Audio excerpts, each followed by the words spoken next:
Lista 5, exercício 5. Uma barra condutora se move ao longo de dois trilhos condutores sem atrito, ligados a uma resistência de 4 ohms, como mostrado na figura. O comprimento da barra é 1,6 metros e o campo magnético uniforme de 2,2 Tesla é aplicado perpendicular ao papel, voltado para o exterior, como mostrado.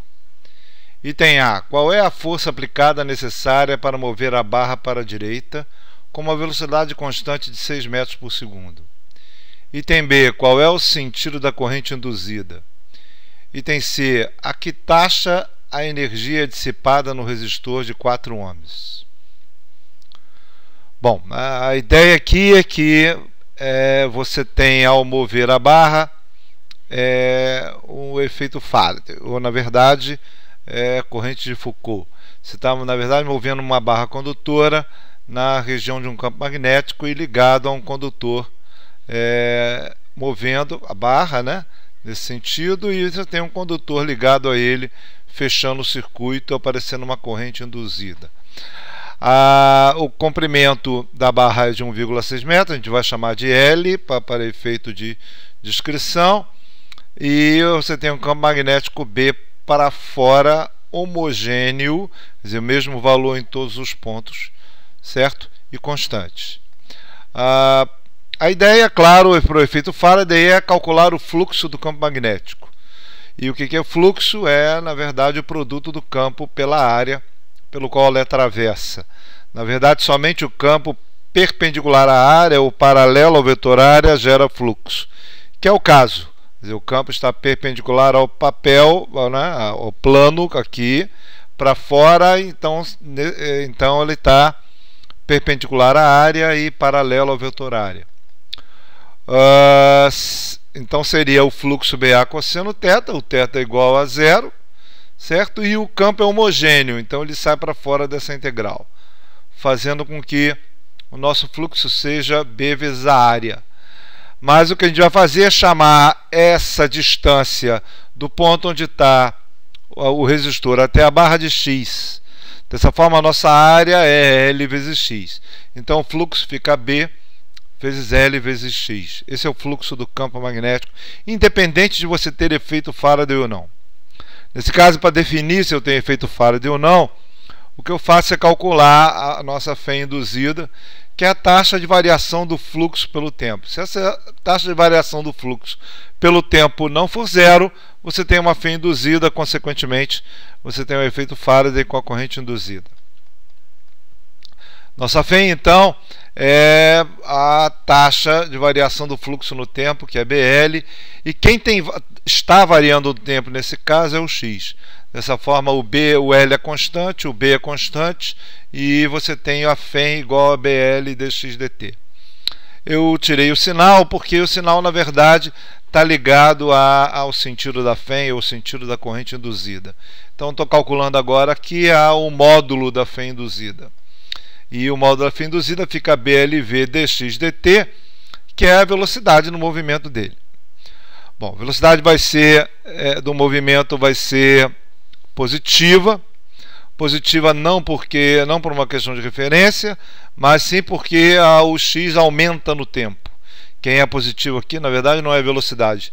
Quem é positivo aqui é o dx dt, que tem o seu valor identicamente igual à velocidade. Dessa forma, a nossa φ, se o dφ dt é positivo, a nossa φ é negativa, indicando que o nosso fluxo aumenta no tempo. E é o que é razoável, né? Se a barra está se movendo para a direita, a área está aumentando, consequentemente o meu fluxo aumenta no tempo. A corrente induzida, então, por lei de Ohm, vai ser simplesmente a φ induzida pela resistência do material, isso é BLV pela resistência do material, vai ser a φ induzida no nosso circuito. Bom, se o fluxo está aumentando, o que ele faz? Por efeito Faraday, a minha corrente induzida gera o campo induzido no sentido contrário ao campo externo. A ideia do efeito Faraday é que você tenha um efeito de inércia, isto é, uma tentativa pelo qual o fluxo não varie. Mas na verdade ele não consegue fazer isso, porque se ele conseguisse fazer com que o fluxo não variasse, eu não teria o efeito Faraday. Então o B induzido é sempre menor do que o B, e você tem na verdade o B induzido no sentido contrário ao campo externo, pelo fato do fluxo estar aumentando. Agora, a corrente induzida que gera o campo induzido, é claro, vai estar no sentido horário, dessa forma, ok? Que gera o campo induzido. Se a barra está se movimentando com velocidade v, nesse sentido, então ela gera essa corrente por efeito Faraday. Outra forma de a gente enxergar isso entendendo que a barra se movendo para a direita, nesse sentido, interage com as cargas se movimentando, interagem com o campo magnético, gerando uma força proporcional a V vetor B. No caso, pensando nas cargas positivas, essa força proporcional a V vetor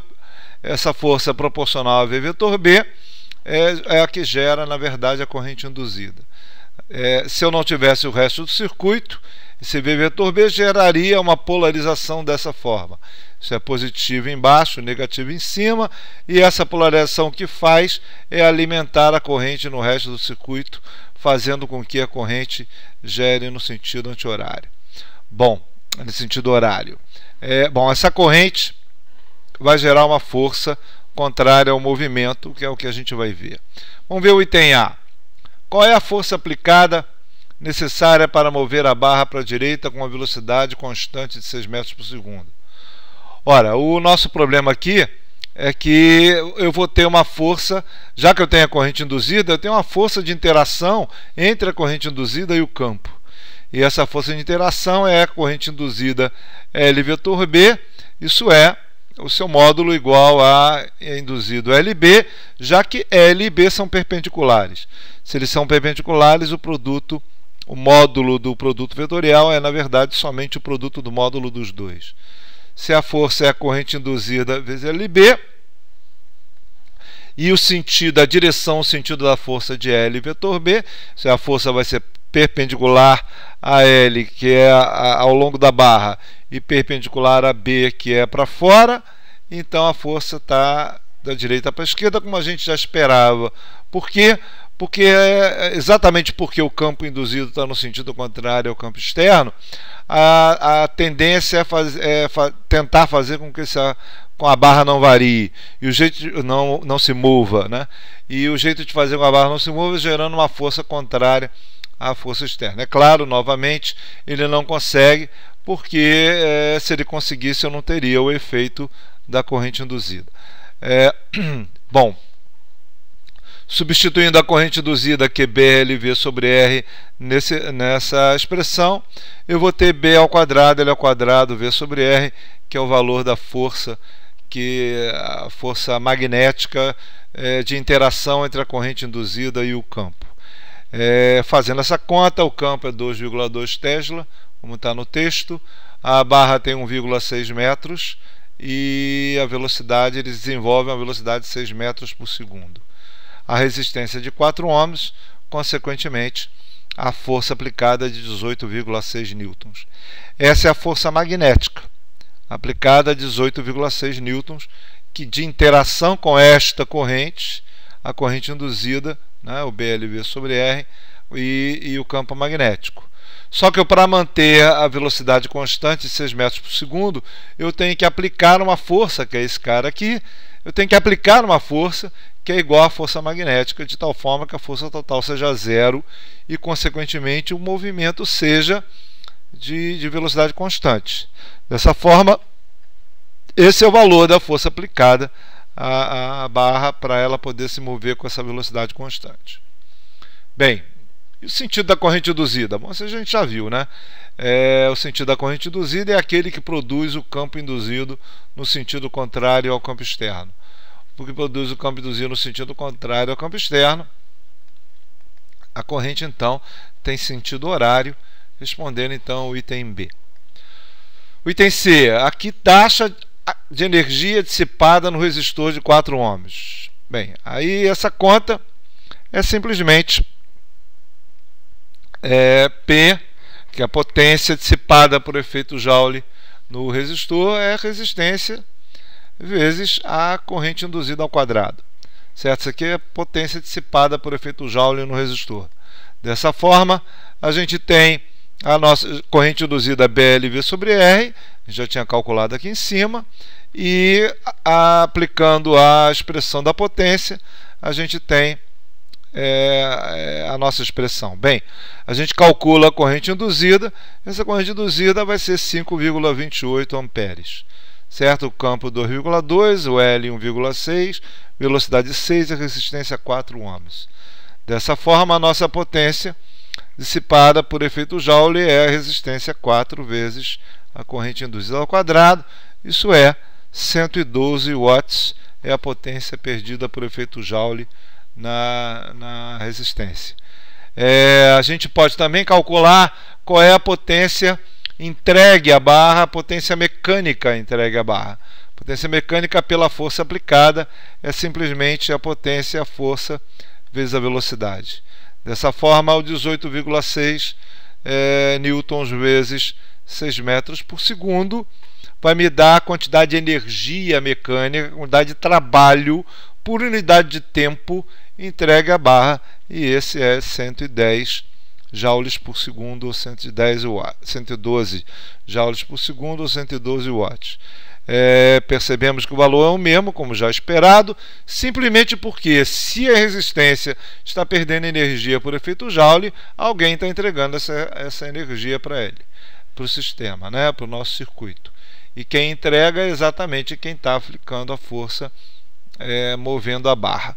E então, é claro, a potência entregue 112 watts é a mesma potência perdida por efeito Joule em cima do resistor, como mostrado aqui.